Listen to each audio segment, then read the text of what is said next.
Yuk dukung dakwah Marhaban TV dengan menginfakkan hartamu untuk dakwah dan pendidikan Islam.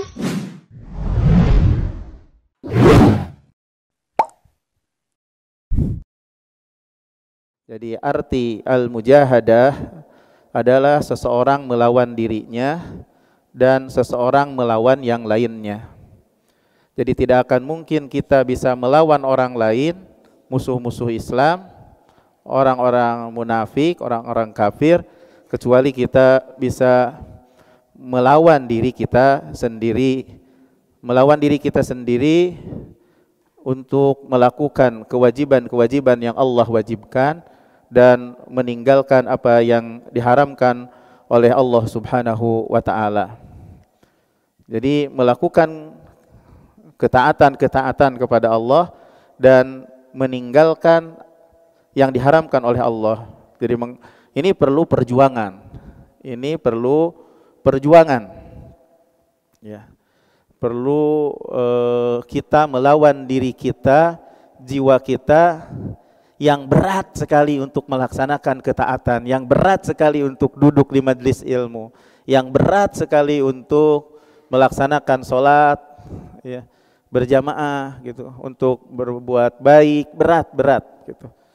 Nah, kita mesti melawan diri kita, ya, untuk bisa melakukan ketaatan kepada Allah Jalla Jalaluh dan meninggalkan apa yang diharamkan oleh Allah Subhanahu wa ta'ala. Ya. Nah, di antara yang paling penting, ya, dan merupakan suatu hal yang sangat berat bagi jiwa kita adalah keikhlasan kita kepada Allah Subhanahu wa ta'ala di dalam beribadah. Ya. Jadi melawan jiwa kita agar kita bisa murni di dalam beribadah kepada Allah Subhanahu wa ta'ala, ini merupakan perkara yang sangat berat bagi jiwa kita. Nah, makanya sebagian ulama salaf mengatakan ma'alajtu syai'an asyaddu alayya min niyati. Tidak ada sesuatu yang paling berat bagi jiwaku untuk diobati, untuk diperjuangkan, untuk dilawan daripada niatku. Ya, untuk ikhlas karena Allah Subhanahu wa ta'ala. Tapi kalau seandainya kita terus bersungguh-sungguh untuk melawannya, insya Allah jadi mudah. Makanya Al-Imam An-Nawawi rahimahullah di dalam bab mujahadah, bab 11 ini membawakan kepada kita beberapa ayat dan beberapa hadis. Dan kita berusaha untuk memahami apa yang dimaksud dari hadis-hadis Nabi SAW seputar mujahadah ini. Jadi mujahadah ini mujahadah kepada diri kita sebelum mujahadah kepada orang lain. Nah, mujahadah kepada diri kita itu ada kepada dua hal. Pertama, melakukan kewajiban-kewajiban, dan kedua adalah meninggalkan yang diharamkan oleh Allah. Di antara yang sangat penting yang perlu kita perjuangkan adalah mujahadah kita, bagaimana kita bisa ikhlas di dalam beribadah kepada Allah Subhanahu wa ta'ala. Ingat ikhwah fillah bahwasanya balasan bagi orang-orang yang ikhlas diharamkan dari api neraka. Balasan bagi orang-orang yang ikhlas adalah diharamkan dari api neraka. Ya. Yang menjadi pertanyaan mungkin bagi ikhwah sekalian, kok bisa ya susah gitu ikhlas itu? Kenapa perkara ini kok ini ikhlas itu menjalankan perintah Allah ya, tapi kenapa berat bagi jiwa? Sampai ulama mengatakan yang sesuatu yang sulit untuk kita perjuangkan adalah bagaimana jiwa kita itu bisa ikhlas. Kenapa? Sampai berat. Merupakan perkara yang sangat berat bagi jiwa, karena jiwa itu memiliki beberapa keinginan. Jiwa memiliki keinginan-keinginan. Keinginan untuk dihormati. Betul? Gak ada orang yang tak ingin dihormati, ingin dipuji. pingin dilihat orang baik, pingin dilihat kita itu ahli ibadah. Ya,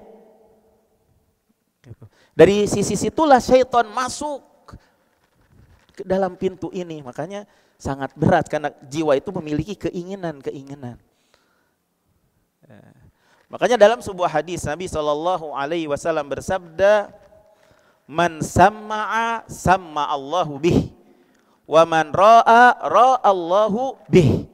Barang siapa yang ingin diperdengarkan apa yang ceramah gitu, ingin didengar ceramahnya, Allah akan memperdengarkannya, akan terdengar jadinya, orang yang terdengar.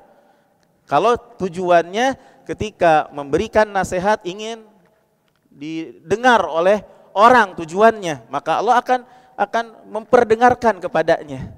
Wa man ra'a Allahu, gitu. Barang siapa yang dia ingin dilihat, ingin ditampak-tampak, ingin dilihat apa yang diperbuatnya, ibadahnya, Allah akan diperlihatkan kepadanya, akan diperlihatkan kepadanya. Makanya perlu untuk mujahadah ini. Dan Imam An-Nawawi membawakan ayat Al-Qur'an di dalam bab al-mujahadah ini, firman Allah Jalla Jalaluh, "Walladzina jahadu fina lanahdiyannahum subulana wa innallaha lama'al muhsinin." Surat Al-Ankabut ayat 69. Dan orang-orang yang bermujahadah di jalan kami, melawan jiwanya di jalan kami, gitu. Tentu kami akan mudahkan mereka di jalan kami, dan sesungguhnya Allah beserta orang-orang yang baik. Yang dibawakan oleh Imam Nawawi ayat di dalam masalah ini, bab mujahadah ini, firman Allah Subhanahu wa taala dalam surat Al-Hijr ayat 99.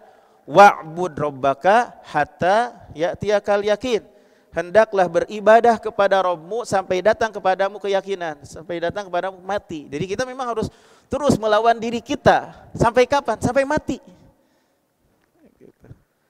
Dalam ayat yang lain, surat Al-Muzammil ayat 8, Allah berfirman, "Wadhkurisma rabbik." Ingatlah nama Rabbmu, wa tabattal ilaihi tabtila. Betul-betul fokus di dalam beribadah kepada Allah. Di dalam surat Al-Zalzalah ayat 7, "Faman ya'mal mithqala dzarratin khairan yarah." Barang siapa yang beramal seberat biji kebaikan, pasti dia akan melihatnya. Dalam surat Al-Muzammil tadi surat Al-Zalzalah ayat 7. Dalam surat Al-Muzammil ayat 20, "Wa ma tuqaddimu li anfusikum min khairin tajiduh." Apa yang kamu kedepankan untuk diri kalian dari kebaikan, pasti kamu akan mendapatkannya. Tajiduhu indallah, di sisi Allah. Huwa khairan, itu lebih baik. Wa a'dhamu ajra, pahalanya sangat besar. Wa ma tunfiqu min khairin fa innallaha bi'alim. Apa saja yang kamu infakkan dari kebaikan, maka Allah Maha mengetahui. Ini ayat-ayat yang dibawa oleh Al-Imam An-Nawawi di dalam bab Al-Mujahadah. Nah, di antara yang perlu kita perhatikan, yang sulit di dalam mujahadah kita itu, bagaimana jiwa kita itu ikhlas dalam berbuat baik, ikhlas di dalam beribadah. Ya, mudah-mudahan Allah Subhanahu wa taala memudahkan kita semuanya untuk bisa berjuang, ya, melawan jiwa yang menginginkan pujian, yang menginginkan untuk dihormati oleh orang gitu, ingin dikatakan ahli ibadah, ahli ngaji gitu, dan sifat-sifat kebaikan, dan biasanya nggak mau kalau kita itu disebut orang buruk, walaupun kita itu adalah orang buruk, nggak mau kita itu dikatakan orang buruk, orang jelek, sifatnya jelek, walaupun kita sebenarnya memiliki sifat yang jelek. Pinginnya kita itu, walaupun kita memiliki sifat-sifat yang jelek itu, dikatakan kita itu orang baik, memiliki sifat-sifat yang baik, karena keinginan jiwa kita itu ingin dipuji, gak mau dicela. Makanya karena demikian, jiwa itu memiliki sifat yang demikian, makanya menampak-nampakkan di dalam berbuat kebaikan biar disebut orang baik. Betul gak? Betul. Makanya suatu perkara, sesuatu yang sangat berat bagi jiwa adalah masalah ikhlas ini. Kemudian juga di antara hal yang perlu kita perjuangkan untuk melawan jiwa kita adalah melakukan perbuatan-perbuatan ketaatan yang berat. Seperti saum. Saum itu berat. Makanya ada sebagian orang yang sepanjang harinya tidur, di malam harinya begadang untuk suatu perkara yang tidak bermanfaat. Di siang harinya tidur terus. Naudzubillahi min dzalik. Karena saum itu berat. Berat saum itu. Maka kita harus bersungguh-sungguh gitu. Untuk melaksanakan saum dengan yang semestinya, Tapi saum ini akan terasa mudah bagi yang Allah Subhanahu wa taala mudahkan.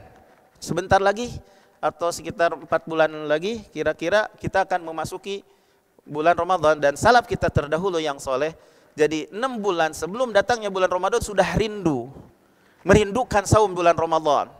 Semoga kita termasuk yang dimudahkan oleh Allah tatkala masuk di bulan Ramadan, kita bisa menggunakan di bulan Ramadan itu sebaik-baiknya, bukan untuk tidur.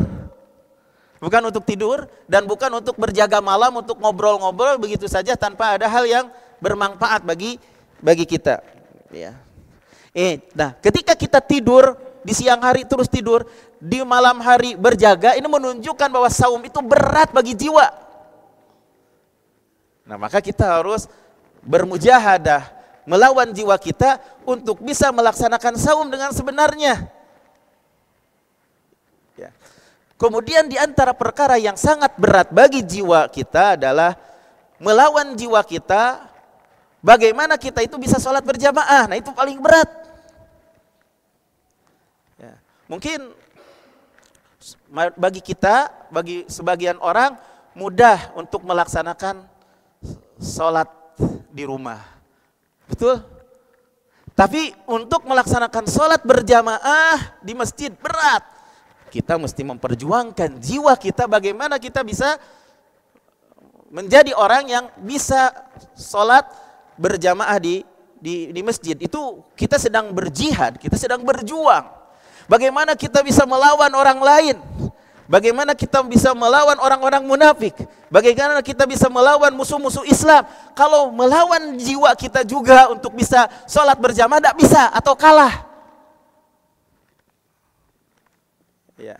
Dan perlu diingat oleh kita semuanya bahwasanya yang berat melaksanakan sholat berjamaah itu pertanda ada kemunafikan di dalam hatinya.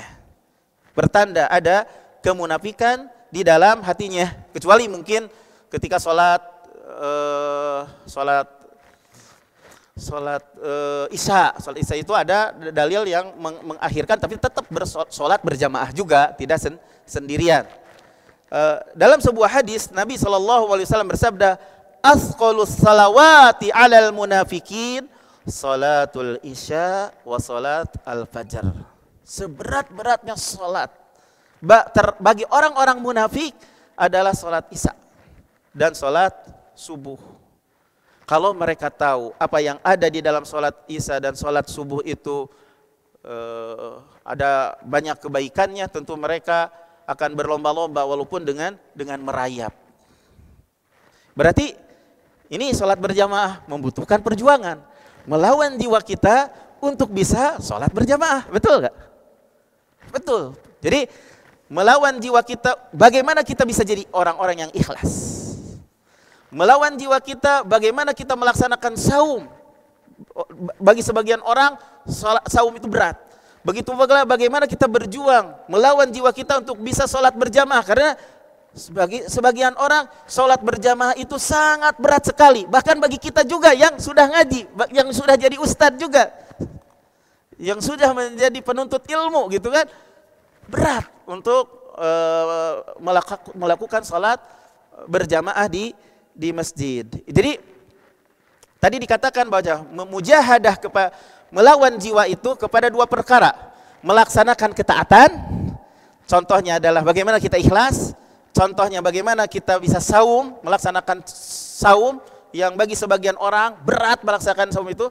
Terus juga ketaatan contoh lain adalah sholat berjamaah, bagi sebagian orang berat untuk melaksanakan sholat berjamaah. Dan ketaatan yang lain seperti menuntut ilmu, bagi sebagian orang menuntut ilmu itu suatu hal yang dinanti-nanti, kelezatan, bisa bertemu, bisa menimba ilmu, bisa mendapatkan nasihat, dan bisa bertemu dengan teman-teman yang baik, gitu kan? Tapi bagi sebagian orang berat. Nah, bagi yang berat, lawan, paksakan untuk bisa duduk dan hadir di majlis ilmu. Itu ketaatan. Kemudian mujahadah kepada jiwa yang kedua adalah meninggalkan yang diharamkan oleh Allah Subhanahu wa taala. Meninggalkan yang diharamkan oleh Allah Subhanahu wa taala membutuhkan perjuangan. Wah, untuk meninggalkan yang biasanya main musik itu suatu hal yang berat sekali. Tapi berapa banyak kita dengar orang-orang pemusik, pemain musik berhijrah dan menjadi orang yang corongnya kebaikan, yang sosialnya tinggi, peduli kepada orang lain yang lemah dan yang membutuhkan. Padahal asalnya adalah yang menikmati dan jadi corongnya untuk kemaksiatan, yaitu seperti itu. Jadi meninggalkan yang diharamkan itu membutuhkan perjuangan. Tapi meninggalkan yang diharamkan itu mudah bagi yang dimudahkan oleh Allah Subhanahu wa taala. Di antara contoh adalah punten, ngarokok. Itu perkara haram, mubah, halal. Coba siapa yang mengatakan rokok halal? Siapa yang mengatakan rokok makruh? Siapa yang mengatakan rokok itu haram? Berat kan? Berat bagi yang sudah nyandu. Tapi ternyata mungkin di antara antum semuanya asalnya perokok juga. Tapi kalau udah mendapatkan taufik dari Allah, mudah ternyata bisa meninggalkan rokok tersebut. Kenapa haram? Para dokter spesialis, para dokter bersepakat bahwasanya rokok itu memadorotkan. Ya, betul gak? Gitu. Jadi memang haram. Walaupun awal pertama datangnya rokok, para ulama berselisih pandangan. Ada yang mengatakan halal, ada yang mengatakan makruh, gitu. Tapi lama kelamaan setelah diteliti dan lain sebagainya, akhirnya sepakat juga tentang keharamannya, melihat kemadorotan dari rokok. Bisa ada orang yang tiba-tiba meninggal karena sedang tidur karena dia penyandu rokok tiba-tiba. Berarti ini menunjukkan bahwasanya rokok itu madarat. Bahkan kalau kita lihat di plang-plang rokok itu ada tulisan berbahayanya ya. Nah, di dalam Islam apakah membolehkan sesuatu yang berbahaya? Di dalam Islam apakah membolehkan kepada sesuatu yang berbahaya? Kita jawab tidak membolehkan. Sesuatu yang membahayakan diharamkan bagi kita. Dalilnya Allah tabaraka wa taala berfirman, "Wala taqtulu anfusakum." Janganlah kalian membunuh jiwa-jiwa kalian. Innallaha kana bikum rahima. Sungguh Allah Maha mengetahui. Jadi bagi orang yang sudah terkena penyakit, senang rokok, berat untuk meninggalkannya. Betul berat, tapi perlu perjuangan. Bagi yang memiliki tekad yang kuat, bisa meninggalkan rokok. Insya Allah. Bahkan jadi mencium bau rokok itu sangat bau sekali. Terasa bau. Tapi permasalahannya perlu tekad yang kuat. Kalau seandainya lagi sedang melaksanakan saum, bisa meninggalkan seharian rokok, tinggal setelah maghrib tinggal dijaga lagi. Karena dengan tekad yang kuat kan bisa. Mungkin nanti ada yang cerita di antara, gak usah lah, tentang permasalahan kita pernah merokok dan sebagainya, gak usah lah. Yang jelas orang yang sudah mencobanya tatkala ikhlas karena Allah Jalla Jalaluh, tekad yang kuat, betul-betul yang tadinya candu merokok jadi bisa ditinggalkan. Ya. Contoh yang lain yang banyak, yang berat untuk kita tinggalkan karena kita sudah melakukannya, mencukur jenggot. Itu perkara dibolehkan nggak mencukur jenggot, memotong jenggot menurut agama Islam? Ini contoh, kita harus melawan diri kita untuk meninggalkan yang diharamkan oleh Allah. Jiwa kita berat untuk meninggalkan yang diharamkan oleh Allah karena menjadi suatu hal yang biasa. Mencukur jenggot.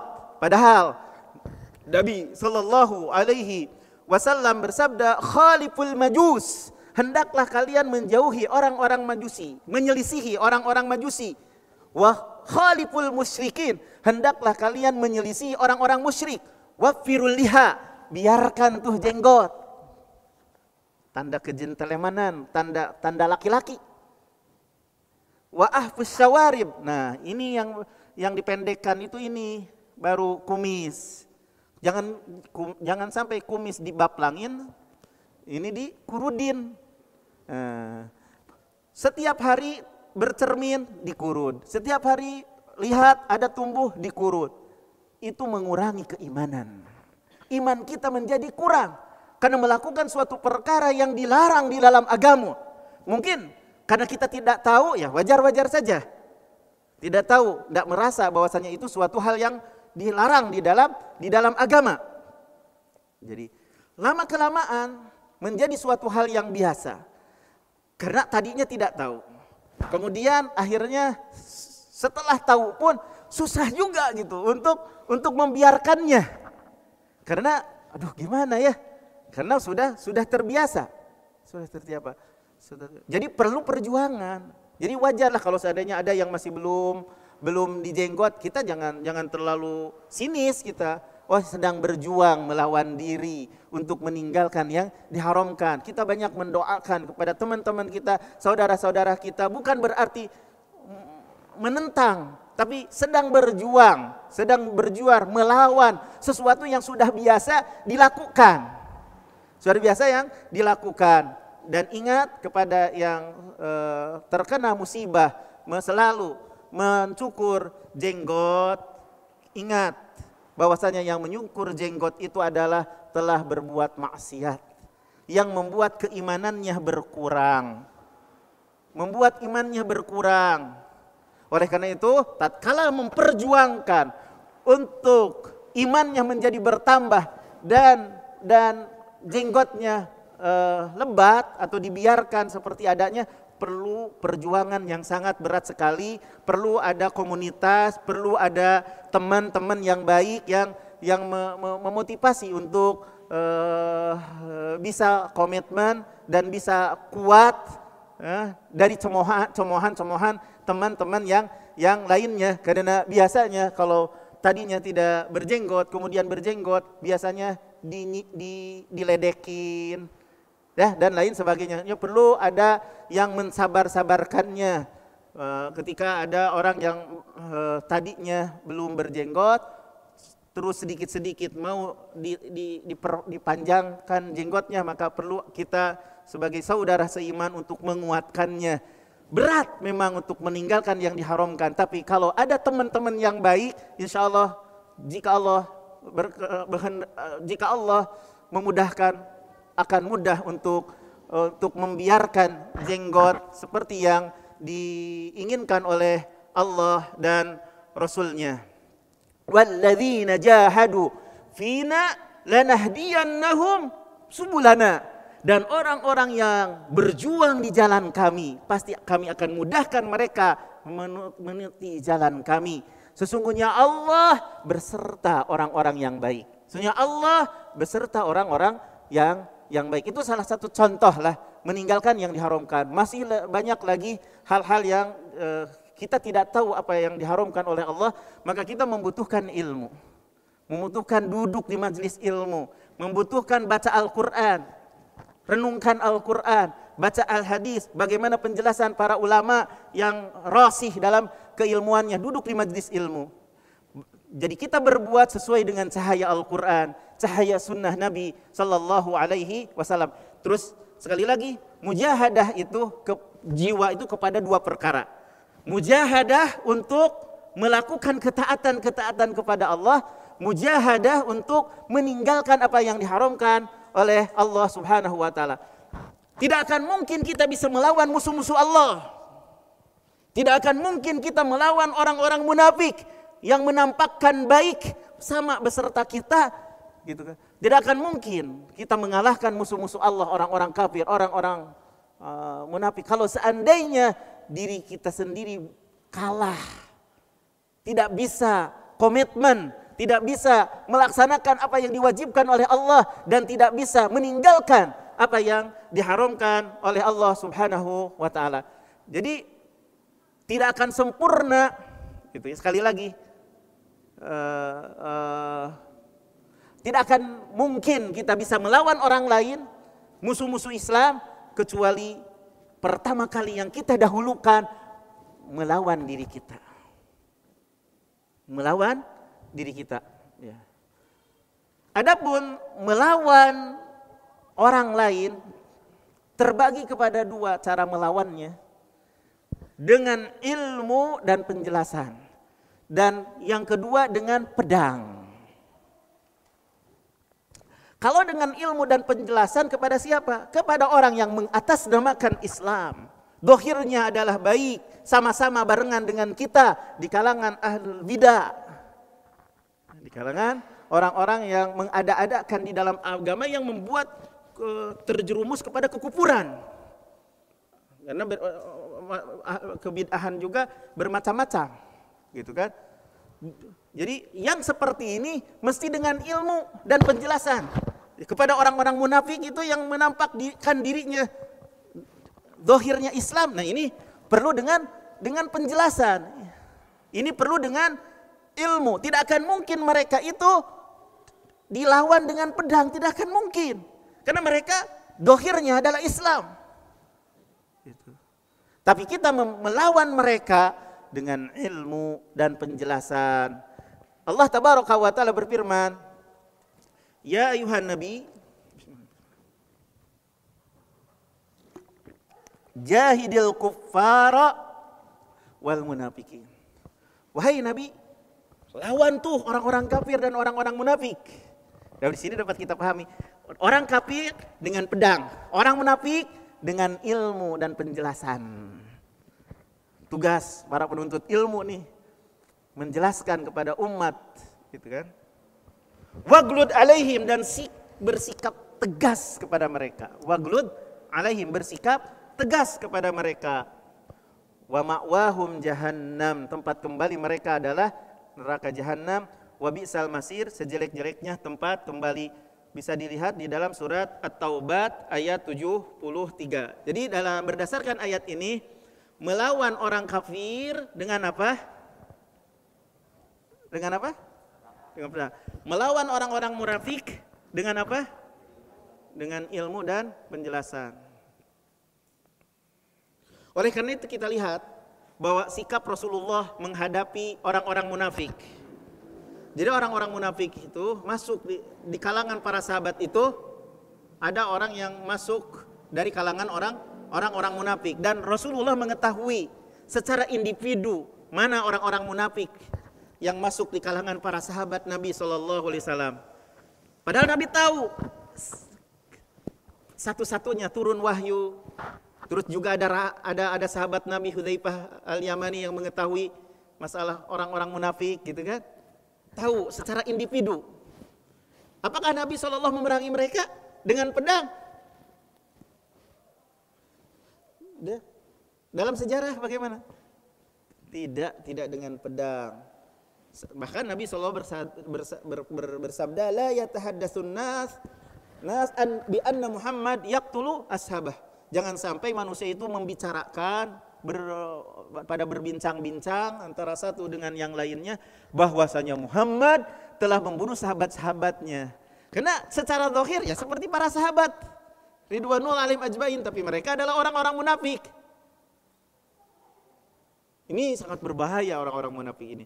Nah, orang-orang munafik yang seperti ini bukan dengan pedang, tapi dengan ilmu, dengan penjelasan. Ya. Begitu pula orang yang mengatasnamakan agama Islam, padahal keluar dari agama Islam, bukan dengan pedang mereka itu, bukan, tapi dengan penjelasan, dengan ilmu, dengan hujjah gitu. Jadi kita memerangi mereka itu dengan ilmu. Oleh karena itu wajib bagi kita para pemuda untuk belajar ilmu agama. Biar mantap jiwa kita, rosih, mapan ilmu kita. Jadi kesempatan bagi kita ya para pemuda gitu untuk menimba ilmu agama biar kokoh gitu. Biar kokoh. Yang membuat kita kokoh itu adalah ilmu agama. Kalau kita kurang mapan dari sisi ilmu agama bisa bolak-balik gitu, tidak dalam satu keadaan ya. Bukan tujuan kita dalam menuntut ilmu untuk dapat sertifikat daurah sini, sanad sini. Bukan itu tujuan kita. Yang pada zaman sekarang ini udah mulai banyak orang yang berlomba-lombanya itu di situ. Kertas. Nah ini hati-hati, ini diingatkan oleh Ibnu Utsaimin rahimahullah, jangan karena untuk kertas. Hati-hati. Itu mah hanya sampingan saja. Kalau dapat kertas alhamdulillah, tapi tujuan utamanya bukan untuk mendapatkan sertifikat. Karena ilmu yang hakiki adalah ilmu yang masuk ke dalam hati. Jadi mahir seseorang itu untuk menyimpulkan permasalahan yang terjadi gitu. Jadi bisa menyimpulkan, tidaklah datang kepadanya satu masalah dari beberapa masalah kecuali dia mengetahui bagaimana solusinya berdasarkan dalil dari Al-Quran dan Sunnah dan kias yang benar, analogi yang benar. Berarti kan tidak akan mungkin bisa menyimpulkan demikian kecuali mapan dalam ilmu agama. Mapan dalam ilmu agama. Jadi kita mesti dibawa umat ini untuk ngumpul di majelis ilmu. Itu kekuatan yang dikhawatirkan oleh musuh-musuh Islam. Tatkala orang-orang itu berkumpul menggali ilmu agama, bersemangat untuk menimba atau mengejar warisan Nabi sallallahu alaihi wasallam. Ikhwani wa akhwati, Bapak Ibu, saudara-saudari yang dimuliakan Allah Subhanahu wa taala, itu yang pertama ya. Berjuang untuk melawan yang lain itu dengan ilmu dan penjelasan itu kepada orang-orang munafik ya. Adapun yang kedua, melawan orang lain ya, termasuk bagian dari melawan orang lain, jiwa kita melawan orang lain, kita melawan orang lain itu berjihad dengan pedang. Berarti jihad dengan pedang itu melawan musuh yang mereka betul-betul menampakkan permusuhan kepada Islam. Seperti apa? Seperti apa? Orang Yahudi. Seperti apa lagi? Orang mana? Orang-orang Kristen yang menamakan diri mereka sebagai pengikut Nabi Isa al-Masihiyin. Padahal Nabi Isa sendiri berlepas diri dari mereka. Dari orang-orang yang mengatasnamakan diri sebagai pengikut Nabi Isa. Dan orang-orang Nasrani sampai sekarang ini, bagaimana orang-orang Islam itu masuk ke dalam agama Nasrani sampai membaca Al-Quran, terus diterjemahkan gitu. Untuk bagaimana kita itu orang-orang Islam itu jadi ikut kepada mereka, orang-orang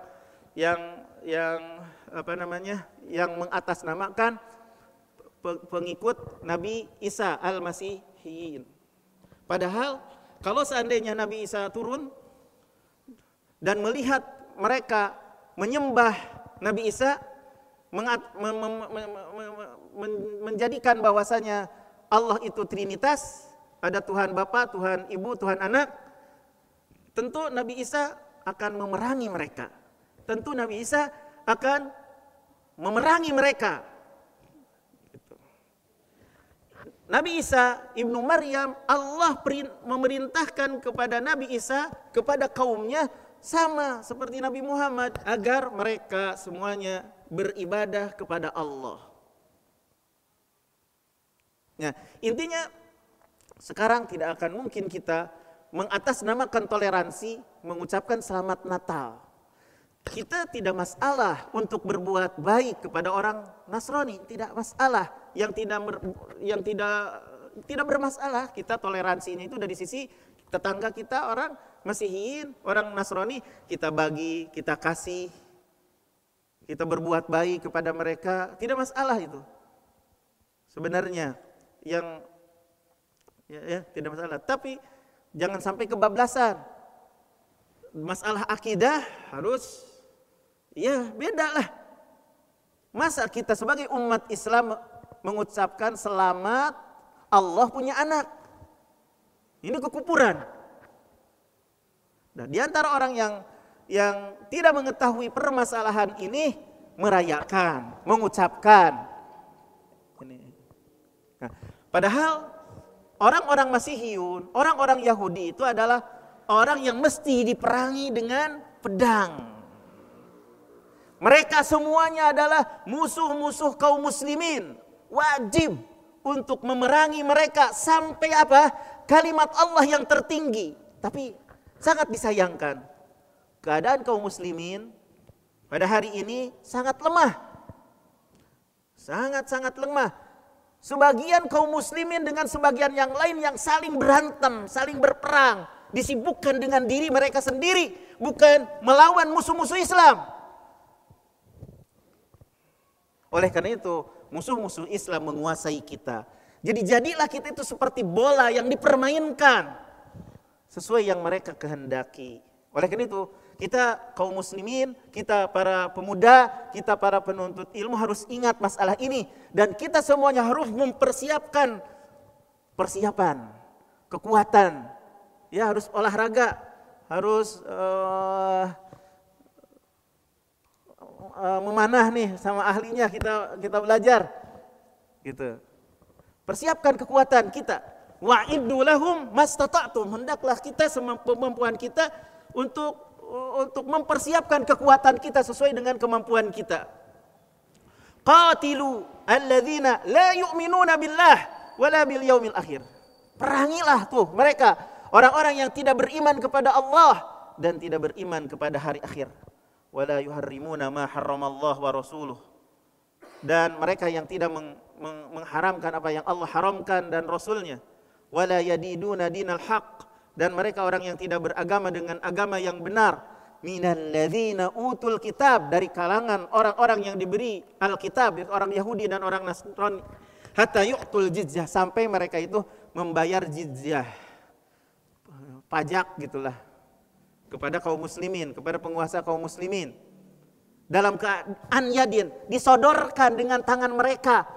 Wahum sagirun, dan mereka dalam keadaan hina. Kalau mereka punya pembantu, gak bisa dengan pembantunya orang kafir menyerahkan jizyah kepada penguasa kaum muslimin. Harus mereka sendiri, dengan tangan mereka sendiri, dalam keadaan hina dina gitu. Terus mungkin diantara kita mengatakan, aduh betul-betul keras nih, fanatik banget nih kaum muslimin. Tidak fanatik. Sama sekali. Kaum muslimin adalah manusia yang paling baik akhlaknya. Akan tetapi kaum muslimin menginginkan kalimat Allah lah yang tertinggi. Allah yang menciptakan kita. Menginginkan kalimat Allah yang tertinggi. Dan tidak akan mungkin kaum muslimin berada dalam ketinggian dan kejayaan kecuali tatkala kaum muslimin berpegang teguh dengan agama Allah secara benar, zahir maupun batin. Dan mereka mengenal bahwasanya kemuliaan itu hanya milik Allah, milik Rasulnya, dan milik kaum mukminin. Jangan malah jadi pengikut musuh-musuh Allah. Kalau kita menjadi pengekor musuh-musuh Allah, bagaimana kita mendapatkan kemuliaan? Ya betul, gak akan mungkin kita akan menjadi jaya kalau seandainya kita menyerupai musuh-musuh Allah. Islam adalah agama yang benar. Islam adalah agama yang tinggi. Wala tahinu, janganlah kalian itu merasa hina, rendah. Wa tad'u ila salam, berpangku tangan. Wa antumul a'laun, engkaulah yang paling tinggi. Wallahu ma'akum, Allah Subhanahu wa taala bersama kalian. Kalau zaman dahulu itu, ketika di zaman salafus soleh, seorang muslim itu yang berjalan, ketika berjalan dia melihat bahwasanya dialah yang berhak untuk berjalan di muka bumi. Karena bumi itu adalah milik orang-orang yang soleh. Jadi tegap gitu. Dia merasakan bahwa ini memang milik saya, ini bumi ini adalah milik kita gitu, milik orang-orang yang bertakwa, milik orang-orang muslim, milik orang yang soleh gitu. Begitu. Itu keadaan dulu salaf kita terdahulu yang soleh seperti itu tatkala berjalan di muka bumi. Kalau di zaman sekarang itu terbalik. Ya.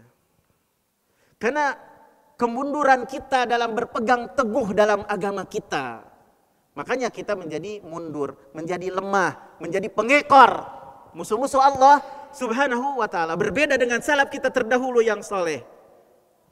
Ketika berjalan merasa bangga, merasa jaya. Ini bumi ini milik kita nih, milik kaum muslimin. Annal arda yarithuha ibadihas salihun, bahwasanya bumi diwariskan untuk hamba-hambaku yang saleh. Jadi dia memandang dia pemilik bumi ini. Begitu kalau zaman dahulu, zaman salaf terdahulu yang saleh. Kalau sekarang sebaliknya. Makanya mari kita motivasi anak-anak kita, para pemuda untuk tafakuh di dalam agama, untuk kembali kepada agama. Kemuliaan kita itu tatkala kita kembali kepada agama kita secara sebenarnya, berpegang teguh kepada agama Allah secara sebenarnya, dan waspada akan musuh-musuh Allah. Karena musuh-musuh Allah itu tidak akan mungkin mereka itu berusaha untuk kemaslahatan kaum muslimin. Malah yang ada mereka itu menginginkan kerusakan kaum muslimin. Gak akan mungkin ada udang di balik batu kalau ada bantuan-bantuan dari musuh-musuh Allah Subhanahu wa taala. Al-mujahadah. Jadi mujahadah kita simpulkan artinya melawan, seseorang melawan dirinya dan seseorang melawan yang lain. Seseorang melawan dirinya kepada dua hal. Melaksanakan ketaatan kepada Allah perlu perjuangan, dan meninggalkan yang diharamkan oleh Allah perlu melawan dirinya, perlu pengorbanan, perlu perjuangan. Itu. Kemudian melawan yang lain, dirinya melawan orang lain, itu maksudnya di situ adalah melawan orang-orang munafik, orang-orang munafik dengan ilmu, ya, dan penjelasan, dan melawan orang-orang kafir dengan kekuatan, dengan badan. Makanya kita kaum muslimin jangan lemah. Ya, kalau ada yang bisa memanah keahliannya, kumpulkan keahliannya, mesti dikembangkan yang untuk biar kita ahli dalam memanah. Badannya yang sekarang kurang digerakkan, olahraga biar bisa kuat untuk melawan musuh-musuh Allah Subhanahu wa taala, bukan untuk melawan sesama muslim. Kalau kita hanya sesama muslim saja berantem, maka akhirnya itulah penyebab yang menyebabkan kita itu dikuasai oleh musuh-musuh Allah Subhanahu wa taala. Kita meminta kepada Allah agar Allah memuliakan kita dengan agama kita, ya. Dan Allah Subhanahu wa taala menjadikan kita itu dai-dai yang membawa kepada kebenaran dan menolong kebenaran. Dan mudah-mudahan kita semuanya inilah yang sebagai corongnya ke depannya sesuai dengan kemampuan kita masing-masing. Adapun hadis yang dibawakan oleh Al-Imam An-Nawawi di dalam bab yang ke-11, bab mujahadah, yang pertama, hadis yang pertama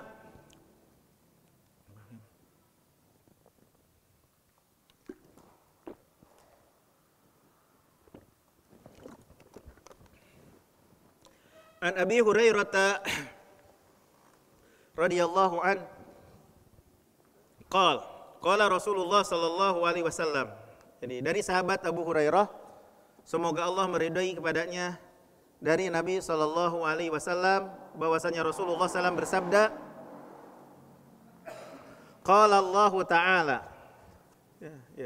Allah tabaraka wa taala berfirman. Berarti hadis ini adalah hadis qudsi. Hadis ini adalah hadis qudsi.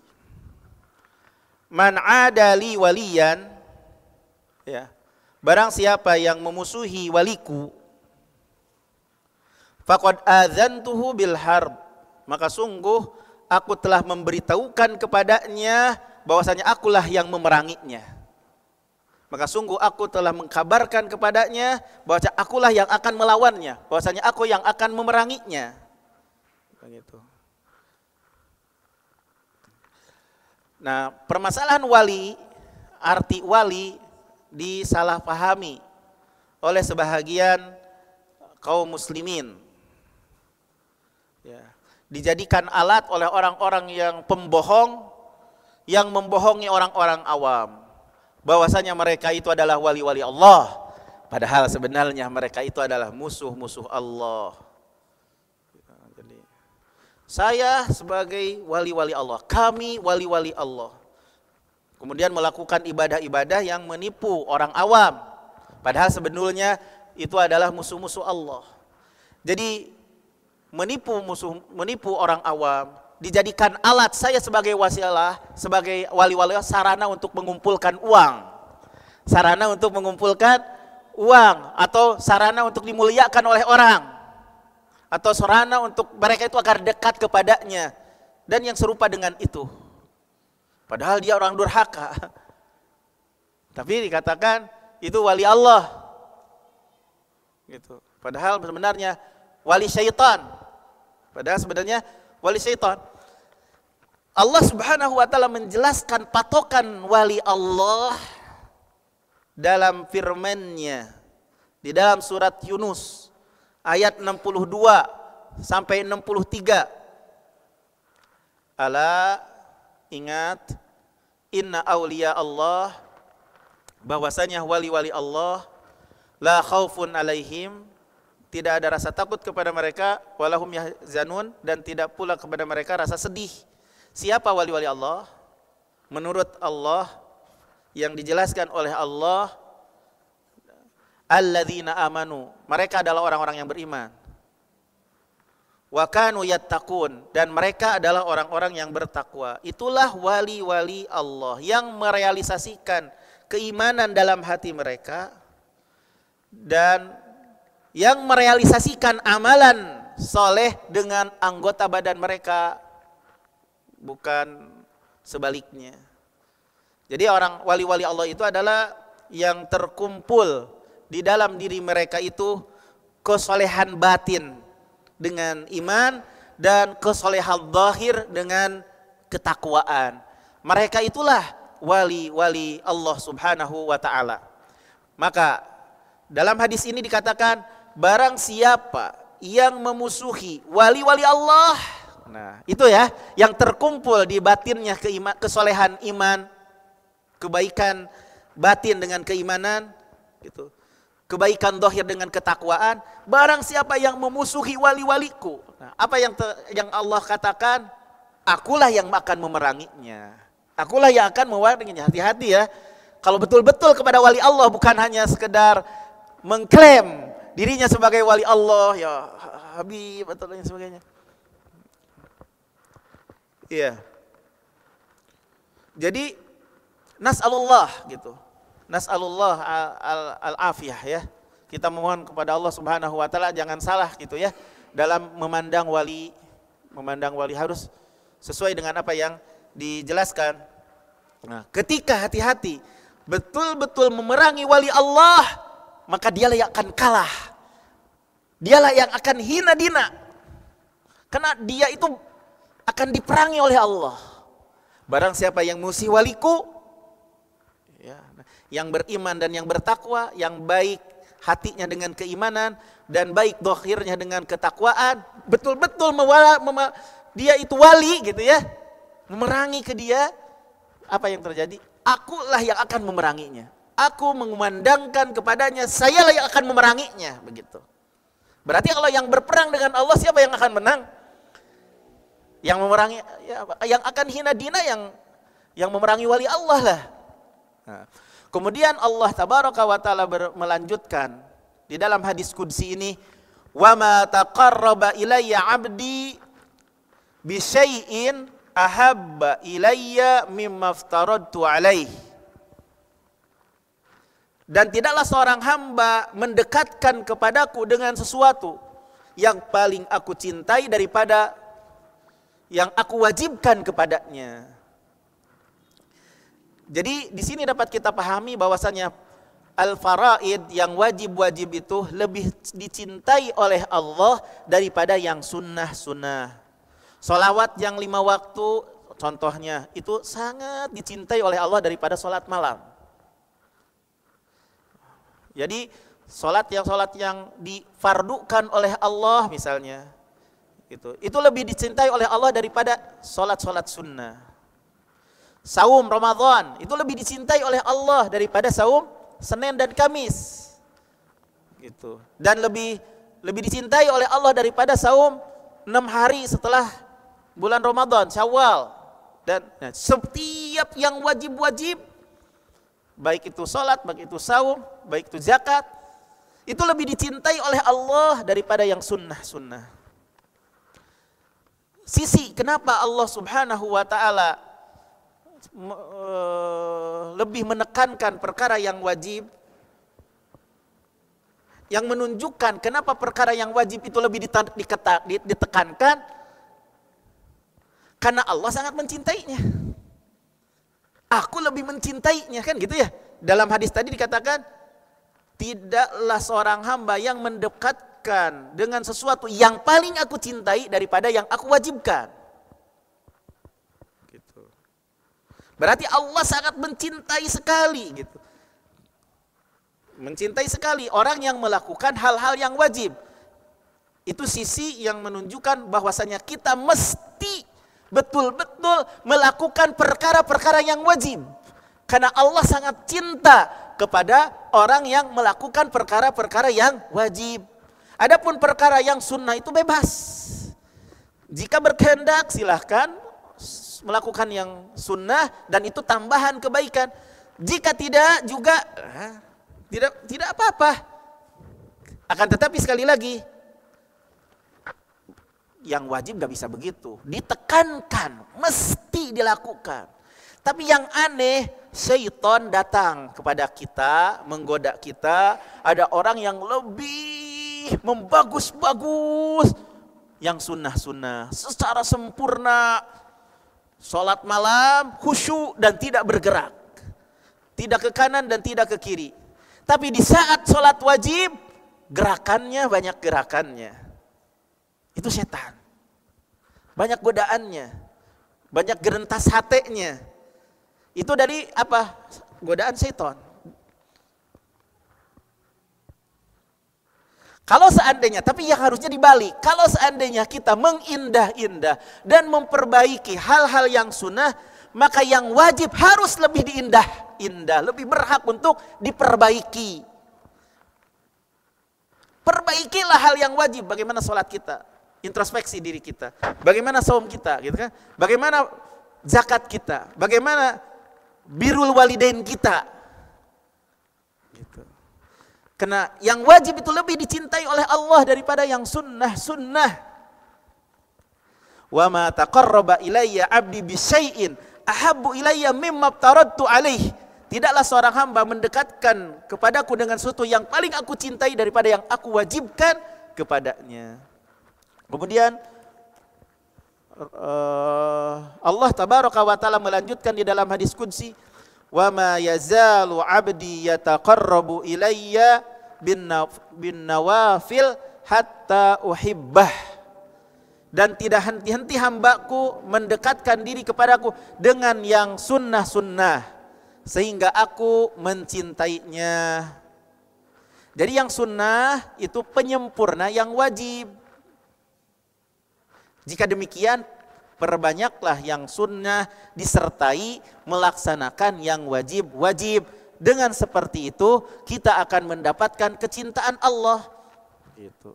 Apabila Allah telah mencintai kita, kuntu sam'ahu, jadilah aku pendengarannya, alladzi yasma'u bih, yang dia pakai untuk dengar. Wa basarahu alladzi yubsiru bih, pandangannya yang dia pakai untuk memandang. Wa yadahu allati yabtisu bih, dan tangannya yang dia pakai untuk menggenggam. Wa rizlahu allati yamshi bih, dan kakinya yang dipakai untuk berjalan. Artinya mendapatkan taufik dari Allah Subhanahu wa ta'ala.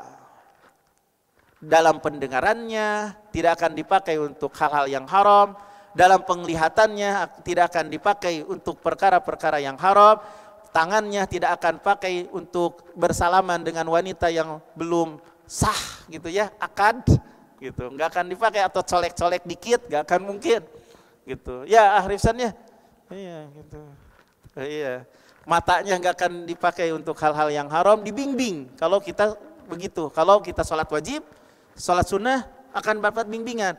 Jalannya nggak akan jalan untuk dipakai untuk lihat kaki-kaki wanita gitu. Enak gitu, kaki-kaki wanita itu bagus, indah-indah, nggak akan dipeletetin gitu. Jalannya itu dalam rangka di tempat-tempat yang rame-rame gitu. Tapi tujuannya untuk cuci mata, enggak jalannya gitu. Ya enggak. Jadi akan dibimbing oleh Allah. 4 anggota badan. Pendengarannya akan dibimbing oleh Allah. Penglihatannya akan dibimbing oleh Allah. Tangannya akan dibimbing oleh Allah. Kakinya, perjalanannya akan dibimbing oleh Allah. Mudahnya itu untuk menuntut ilmu, bukan untuk ke bioskop kalau zaman dahulu. Gitu ya. Wa in sa'alani u'tituhu. Dia jika minta kepadaku, aku akan memberinya. Iya. Gitu. Jadi wali Allah adalah orang yang mendekatkan diri kepada Allah dengan yang wajib-wajib, kemudian yang sunnah-sunnah, sehingga apabila dia minta kepada Allah, Allah akan memberinya. Jadi dikabulkan doanya wali-wali Allah itu. Tapi tidak secara mutlak ya, tidak secara mutlak, bukan semua doa. Tapi ada di dalam hadis yang lain, kalau berdoanya kepada permasalahan dosa yang dimintanya atau memutus hubungan rahim, tidak akan dikabulkan doanya. Tapi insya Allah wali-wali Allah itu tidak akan mungkin mendoakan perkara yang salah, yang di dalamnya terkandung dosa dan memutuskan rahim. Karena wali Allah adalah orang mukmin yang bertakwa. Orang mukmin yang bertakwa tidak akan mungkin minta yang terkandung dalam permintaannya adalah dosa, dan tidak akan mungkin minta yang terkandung di dalam doanya apa? Memutuskan hubungan rahim. Wala in ista'adani la'u'idzannahu, dan jika minta perlindungan kepadaku pasti aku akan melindunginya. Di dalam hadis ini ya, sebelum kita tutup, ada beberapa faidah yang bisa kita petik. Pertama adalah menetapkan kewalian Allah, kewilayahan Allah. Maksudnya bagaimana kewalian Allah? Jadi Allah itu mengurus semua makhluk. Atau dengan arti lain, kewalian Allah itu terbagi kepada 2. Kewalian Allah secara umum, kewalian Allah secara khusus. Kalau kewalian Allah secara umum, Allah mengurus semua makhluk. Jadi meliputi semua makhluknya.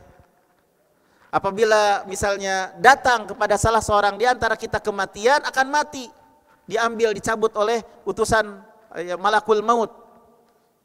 Kemudian dikembalikan kepada Allah.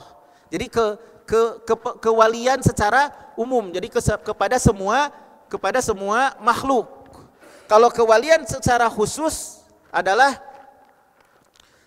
kita melakukan kewajiban, kita melakukan hal yang sunnah, itu kewalian secara khusus. Ada sebab.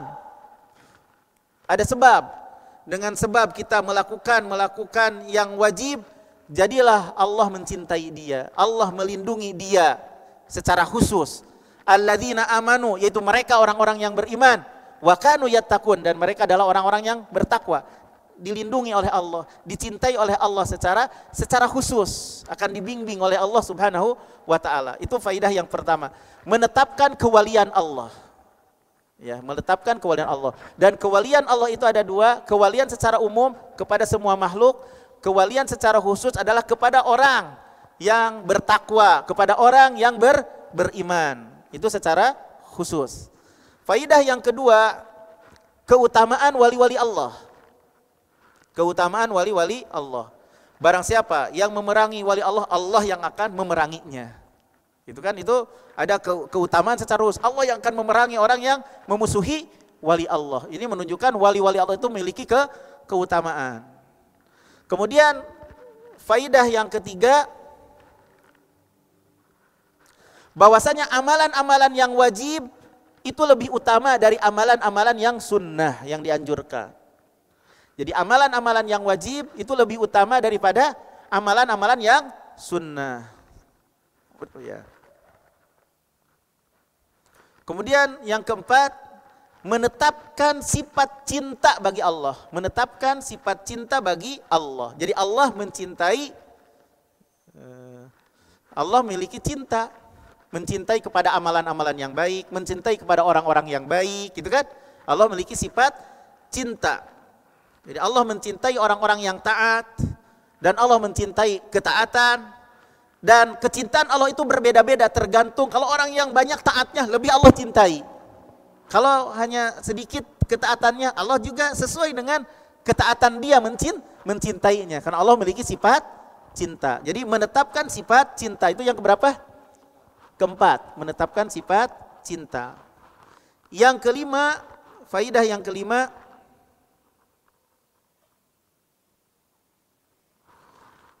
bahwasanya seseorang apabila mendekatkan diri kepada Allah dengan yang sunnah-sunnah, disertai melakukan yang wajib-wajib, akan mendapatkan kemudahan dalam segala urusannya. Akan mendapatkan kemudahan dalam segala urusannya. Akan mendapatkan kemudahan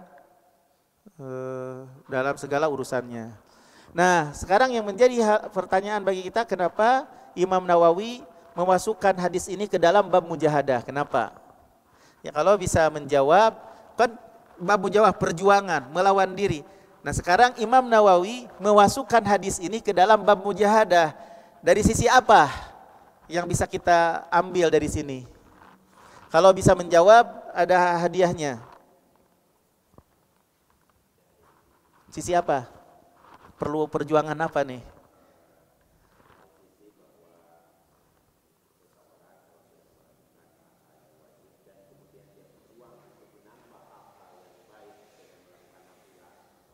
Iya. Iya, betul. Betul, Pak. Karena berarti melakukan kewajiban itu membutuhkan perjuangan. Melakukan yang sunnah membutuhkan perjuangan. Makanya Imam Nawawi memasukkan hadis ini ke dalam bab Al-Mujahadah. Ini hadiahnya, Pak. Ini sholat berjamaah.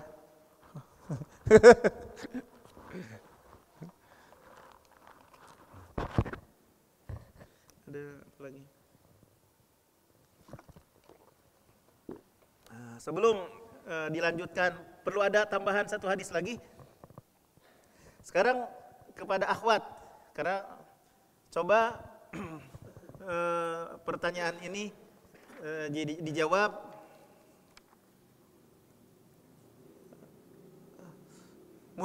Mujahadah atau perlawanan atau mujahadah terbagi kepada dua. Mujahadah, melawan diri, terbagi kepada dua. Sebutkan dua hal tersebut. Dari akhwat. Nanti dikasih kerupuk. Mana kerupuknya? Apa Fahri? Udah dimakan? Hah? Tenang aja, bukan kerupuk. Ya silakan. Ya, jawab. Kalau wanita itu pemalu, padahal mah bisa. Tapi di dalam menuntut ilmu itu nggak ada rasa, hilangkan rasa malunya. Ya silakan. Ya silakan.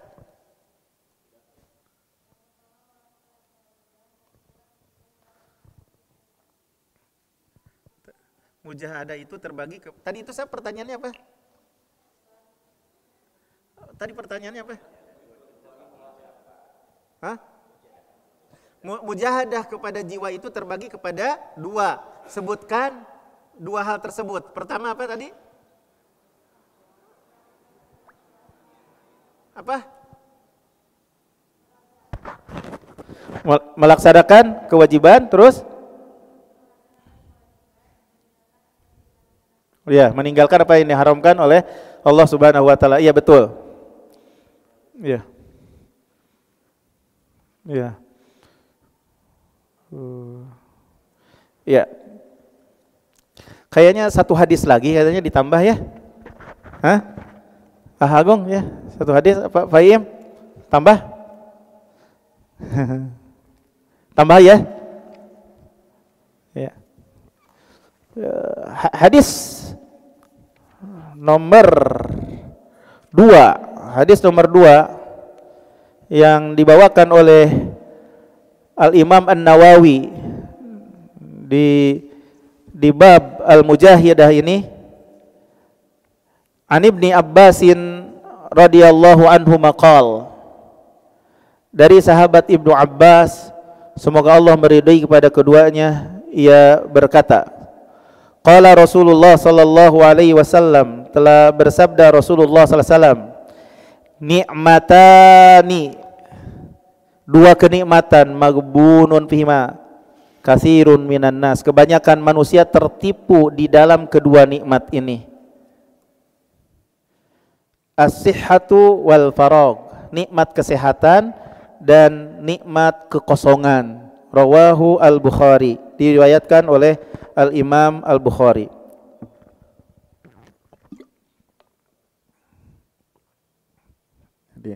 Jadi kebanyakan manusia itu tidak bisa mengambil kesempatan atau tertipu dengan dua nikmat ini, yaitu nikmatnya sehat, nikmatnya kekosongan. Seseorang apabila dalam keadaan sehat, mampu untuk melakukan apa yang diperintahkan oleh Allah, mampu untuk menuntut ilmu, kan? Mampu sebenarnya, mampu untuk sholat gitu. Dan seseorang yang sehat itu mampu sebenarnya untuk meninggalkan apa yang dilarang oleh Allah, karena dia sehat badannya, dia sedang lapang dadanya, tenang hatinya gitu kan, mampu sebenarnya untuk melakukannya. Begitu pula di saat kosong. Di saat kosong terus punya bekal lagi, uang ada gitu, kosong gitu, mampu gitu sebenarnya waktu kosong itu untuk melakukan apa yang diperintahkan oleh Allah dan meninggalkan apa yang dilarang oleh Allah. Nah, kebanyakan manusia ketika saat kosong, ketika kondisi badannya sehat, banyak yang tertipu. Banyak sekali waktu-waktu kita itu disia-siakan dengan suatu perkara yang tidak ada manfaatnya.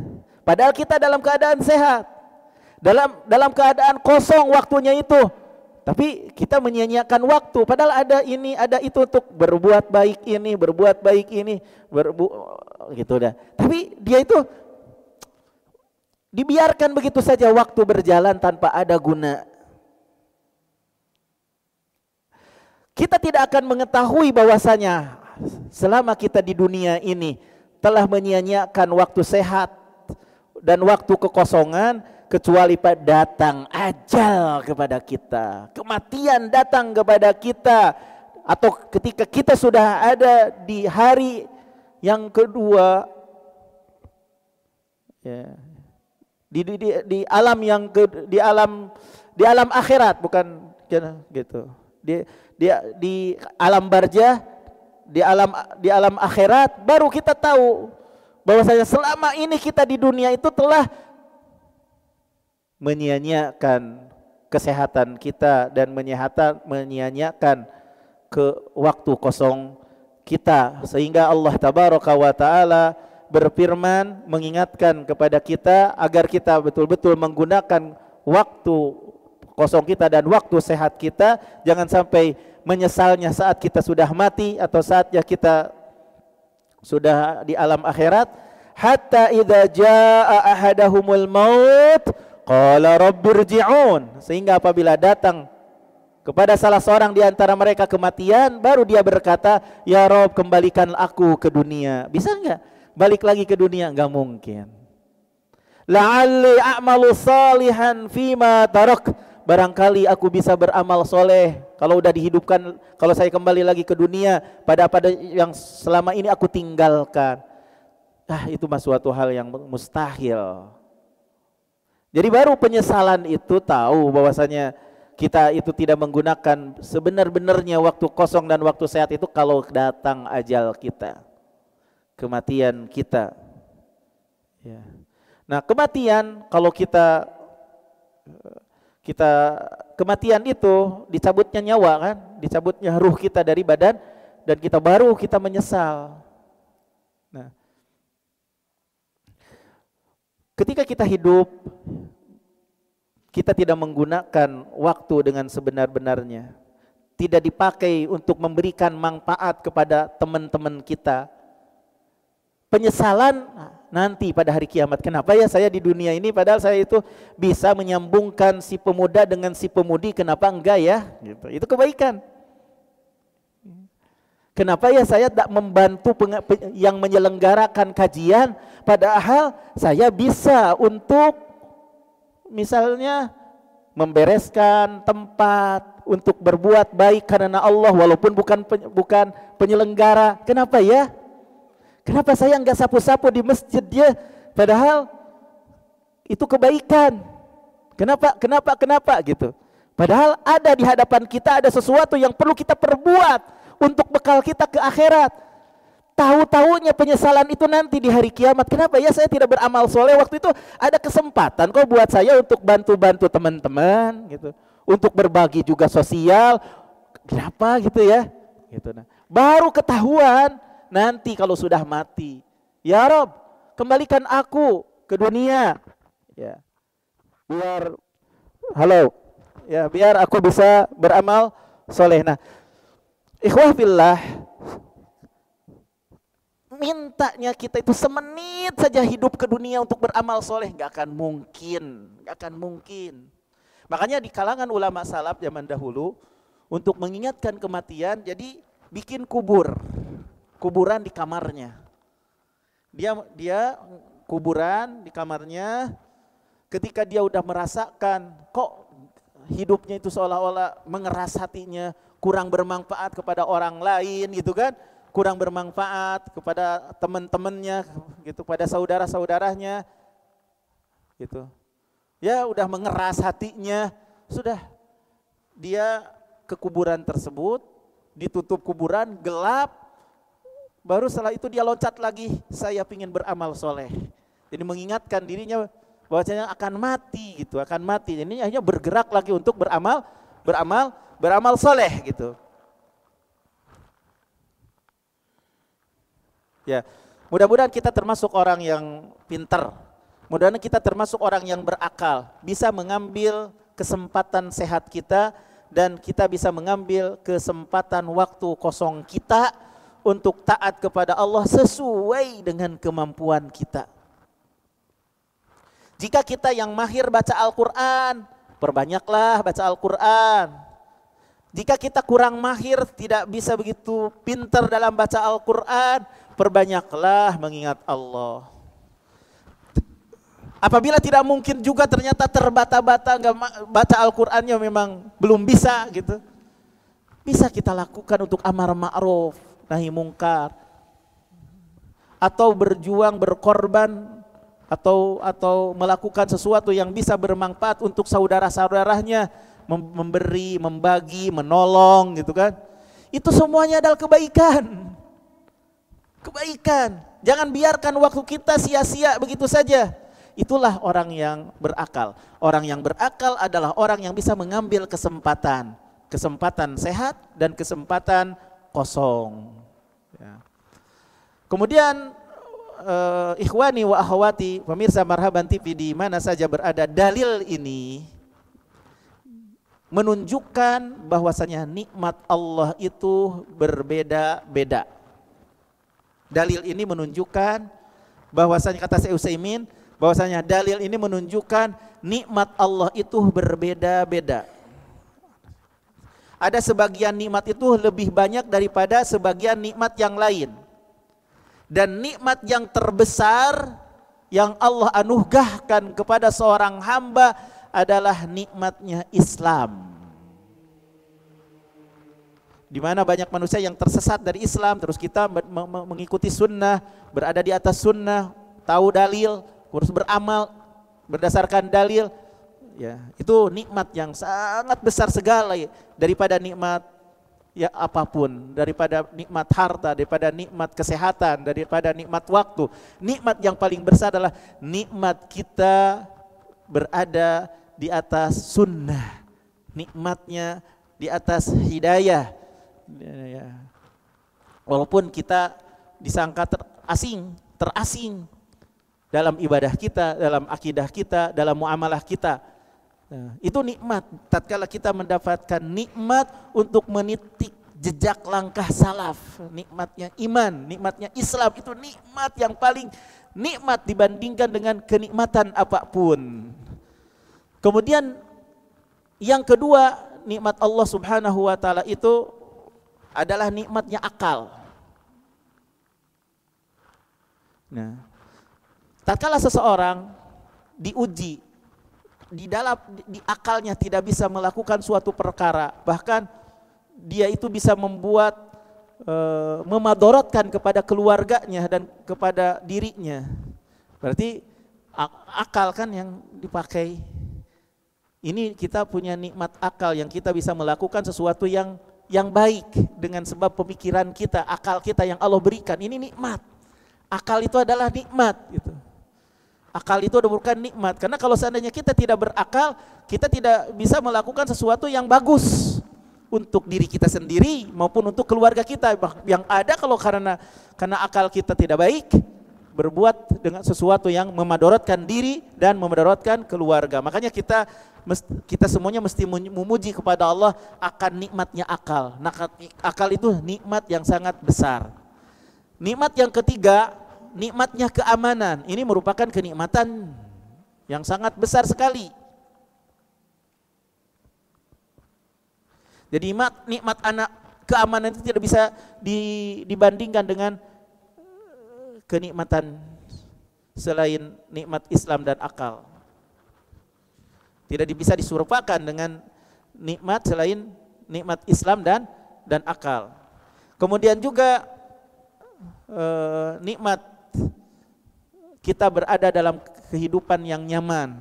Kalau zaman dahulu mungkin kita sekarang pakai mobil, pakai motor, ada kipas, ada AC dan lain sebagainya. Nikmat sekali. Ini nikmat gitu. Hidup enak gitulah pada zaman sekarang ini. Beda dengan zaman-zaman dahulu. Ini sebuah kenikmatan. Biar kita lebih enak gitu kan, mesti disyukuri. Ya. Atas nikmat yang besar ini, nikmat kenyamanan di dalam hidup, rizki sangat mudah bagi kita. Fasilitas yang ada subhanallah mudah bagi kita, berbeda dengan zaman dulu. Uyut-uyut kita hidupnya enggak seperti nikmat seperti sekarang ini. Kita mesti bersyukur kepada Allah. Jadi nikmat Islam, nikmat akal, nikmat keamanan dan nikmat kenyamanan di dalam hidup ini yang berbeda dengan zaman dahulu. Zaman dahulu kakek-kakek uyut-uyut kita enggak seperti nikmatnya kita sekarang ini. Kita mesti bersyukur kepada Allah. Dan kita menggunakan kenikmatan ini untuk apa ya ikhwah? Untuk taat kepada Allah. Sehingga Allah memberikan anugerah kepada kita tambahan kenikmatan. Kalau kita digunakan untuk taat kepada Allah. Nah inilah membutuhkan perjuangan. Ini juga membutuhkan perjuangan. Jadi ada dua nikmat ya, gitu. Nikmat sehat, nikmat kosong. Kemudian kata Syekh Utsaimin, dalil ini menunjukkan bahwasanya nikmat itu berbeda-beda. Berbeda-beda. Nikmat itu antara satu kenikmatan dengan kenikmatan yang lain berbeda-beda dari sisi nikmatnya. Nah, nikmat yang paling besar adalah nikmatnya hidayah, nikmatnya Islam. Kemudian nikmatnya akal, kemudian nikmatnya keamanan, kemudian nikmatnya kehidupan kita yang sekarang itu berbeda dengan kehidupan zaman dahulu. Gunakanlah kenikmatan ini untuk taat kepada Allah, maka perlu perjuangan. Berarti perlu perjuangan, tidak akan bisa kita gunakan untuk taat kepada Allah kenikmatan ini kecuali membutuhkan perjuangan. Itu saja mungkin yang bisa disampaikan pada kesempatan kali ini. Mudah-mudahan bermanfaat. Jika ada hal yang perlu ditanyakan, fal yatafaddal maskura ya.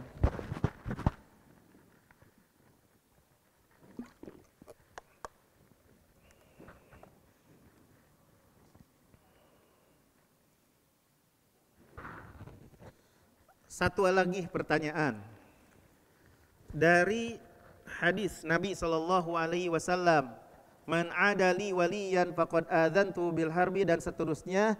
Sebutkan 4 manfaat atau yang bisa dipetik dari hadis tersebut. Ya, dapat hadiah insyaallah. Terus bagi ikhwah yang ingin memberi hadiah juga suatu ketika, enggak apa-apa, di sini simpan untuk berbuat baik. Kalau ya, silakan. Silakan.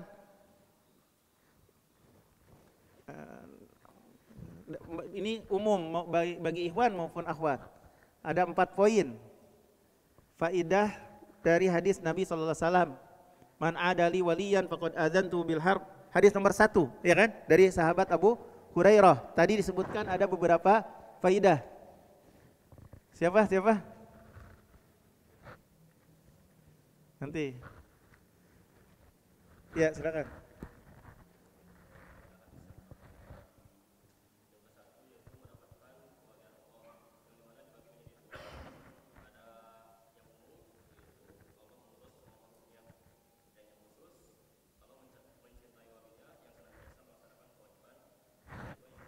Ya.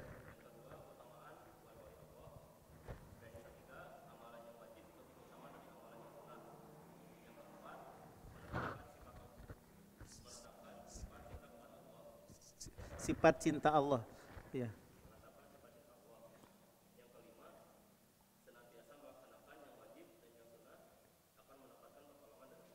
Ya, barakallahu fiik. Ya. Silakan. Ya. Ya. Oh ya. Ada pertanyaan?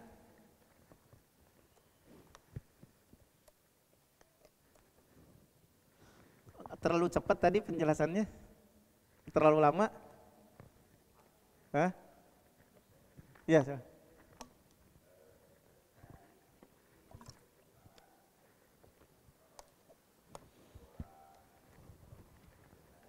Ya.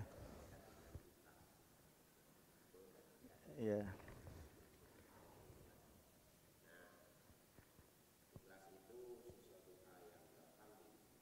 Diucapkan berat. Ya.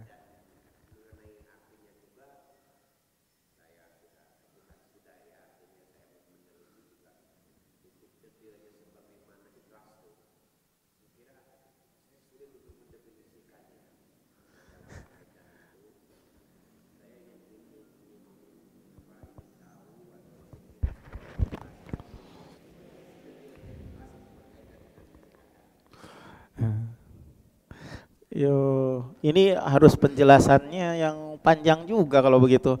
Insya Allah permasalahan masalah ikhlas, jalan keselamatan, ada kajian rutin di STAIS. Ke Siliwangi ya Pak ya, menuntut ilmu ya. Jadi di situ pembahasan berkenaan tentang keikhlasan. Tapi intinya kan Bapak sendiri sudah mengetahui bahwasanya ikhlas itu tidak tercampuri dengan suatu apapun dari keinginan jiwa kan. secara bahasa kan seperti itu. Wa innalakum fil an'ami la ibratan nuskikum min butuniha min baini damin wa fars labanan khalisan sa'iqan lisyaribin. Soalnya bagi kalian itu ada ibrah, jadi di binatang ternak itu. Ya, kami beri nuskikum, kami berikan makan kepada, berikan minum kepada kamu dari perut binatang ternak. Ya, dari perut binatang ternak itu min baini damin wa fars, antara darah dan kotoran. Labanan kholison, susu murni yang boleh diminum. Itu secara bahasa, itu ikhlas, itu murni. Susu murni, tidak tercampur susu murni itu antara kotoran dan susu. Padahal dari perut binatang ternak, yang di perut binatang ternak apa aja di situ. Tapi keluarnya itu adalah susu murni yang tidak tercampuri oleh kotoran, darah. Nah, dalam beribadah, kalau kita kembalikan ke dalam segala aktivitas ibadah kita, apapun kebaikan kita, nah jangan sampai tercampuri dengan apapun. Makanya berat, betul, ikhlas itu. Karena jiwa itu punya banyak keinginan. Pingin dipuji, enggak pingin dicela gitu kan. Ingin dimuliakan, ingin dihormati jiwa-jiwa itu. Nah, bagaimana ibadah kita itu murni seperti murninya susu. Siap? Nah, menuntut ilmu, murni menuntut ilmu itu untuk Allah. Tidak tercampuri dengan kotoran apapun, ijazah lah, sertifikat lah gitu kan, pengakuan dari orang lah. Gak usah, dakwah juga begitu, baca Quran juga begitu, membantu sebagai penyelenggara juga begitu. Segala apapun murni untuk Allah. Balasannya diharamkan dari api neraka. Ikhlasu sa'atin najah.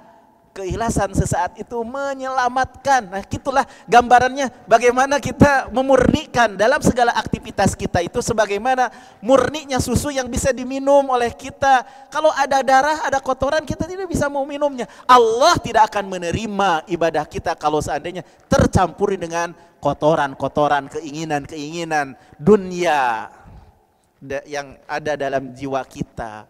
Gak akan diterima. Ikhlasu sa'atin najat. Ikhlas sesaat itu menyelamatkan. Gitu.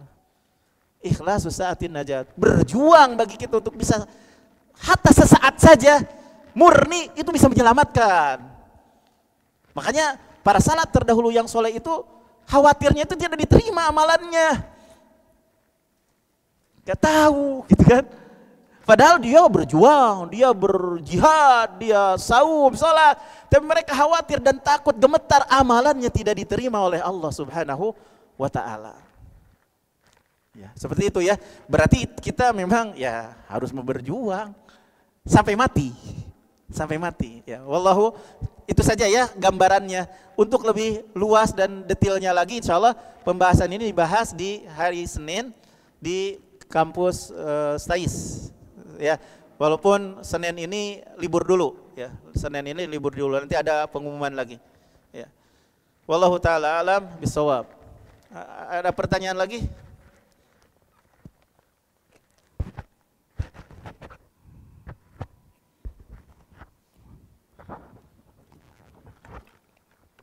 Ditulis kalau ibu-ibu akhwat ditulis. Ya, silakan.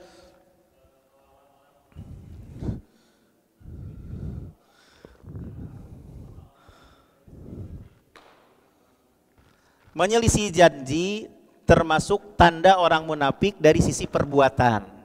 Jadi nifak itu, kemunafikan itu ada nifak i'tiqadi, ada nifak amali. Kemunafikan dalam keyakinan, ada kemunafikan dalam amalan. Nah, yang ditanyakan oleh Abu Sofiyah tadi itu kemunafikan dalam amalan yang tidak mengkafirkan tapi mengurangi keimanannya. Kalau berjanji menyelisihi berarti itu tanda kemunafikan dalam amalan, bukan dalam keyakinan. Ya, termasuk tanda munafik. Ayatul munafik salasun. Tanda orang munafik itu adalah ada 3. Apabila berbicara berbohong. Ya, apabila berjanji menyelisihi, apabila bertengkar melewati batas. Nah itu tanda orang munafik dari sisi perbuatan, dari amalan. Kalau nifak i'tiqadi adalah menyembunyikan kekufuran dan menampakkan secara zahir baik. Itu nifak i'tiqadi. Nah ini sangat lebih bahaya, sangat berbahaya. Menampakkan diri seperti Islam, mengatasnamakan Islam, tapi ternyata merusak, ada tujuan dalam rangka untuk merusak Islam dalam batinnya, Nah ini yang seperti ini itu kita tidak bisa memeranginya dengan pedang, karena umat Islam dari kaum Islam itu sendiri gitu, zahirnya Islam gitu, gak mungkin dengan pedang. Maka ini dengan nasihat-nasihat, dengan penjelasan gitu. Ya, mudah-mudahan sadar gitu, jangan karena itu kerugian untuk dirinya. Alladzina yukhadi'una Allah wa minan nasi may yaqulu amanna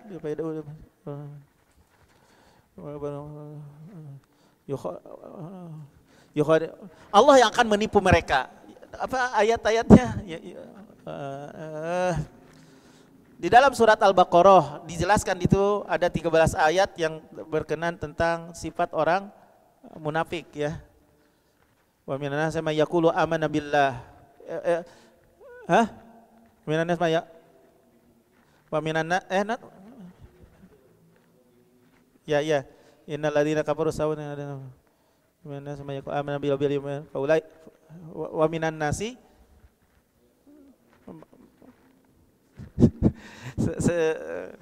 nanti wa ma hum bimu'minin yukhadi'un Allah wa huwa khadi'uhum. Yukhadi'un Allah, mereka orang-orang munafik itu mereka menipu Allah. Allah akan Allah akan membalas tipuan mereka. Sebenarnya itu maksud saya itu ingin mengatakan bahwa mereka itu tadinya mau menipu, padahal diri mereka sendiri yang rusak sebenarnya. Gak akan kalah gitu. Allah itu tidak akan kalah. Mereka sendiri yang rugi gitu ya. Jadi yang seperti ini ya tidak akan mungkin dengan pedang, gak akan mungkin dengan pedang, gak akan mungkin. Karena mereka dohirnya adalah Islam. Ya. Betul apa yang ditanyakan oleh itu, apakah yang menyelisih janji sebagai tanda orang munafik? Iya betul, sebagai tanda orang munafik, tapi dari sisi amalan, dari sisi perbuatan, bukan dari sisi keyakinan. Wallahu ta'ala alam bisawab. Ada lagi? Kalau tidak ada, dicukupkan sekian saja. Mohon maaf jika ada hal yang kurang berkenan dan keliru dan salah. Wa sallallahu ala nabiyyina Muhammad. Subhanaka Allahumma wa bihamdika asyhadu an la ilaha illa anta astaghfiruka wa atubu ilaik. Wassalamualaikum warahmatullahi wabarakatuh.